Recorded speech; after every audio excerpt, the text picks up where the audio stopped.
Boys and girls, you are going to use the read, draw, write process to solve the following problems. Write the answer in the place value chart. First, read the word problem. Second, write an equation. And third, draw a picture to solve the equation or the word problem. Number 1, Maria is having a party and needs to hand out 17 invitations. She handed out some invitation.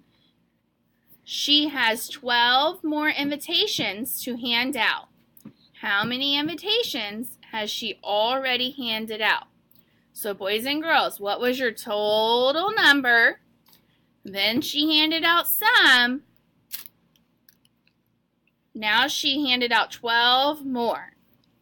Write an equation, draw a picture to solve. Pause the video while you do this. Number 2, Maria had 17 friends at her party. Some of them went outside to see the piñata. There were 4 friends remaining in the room.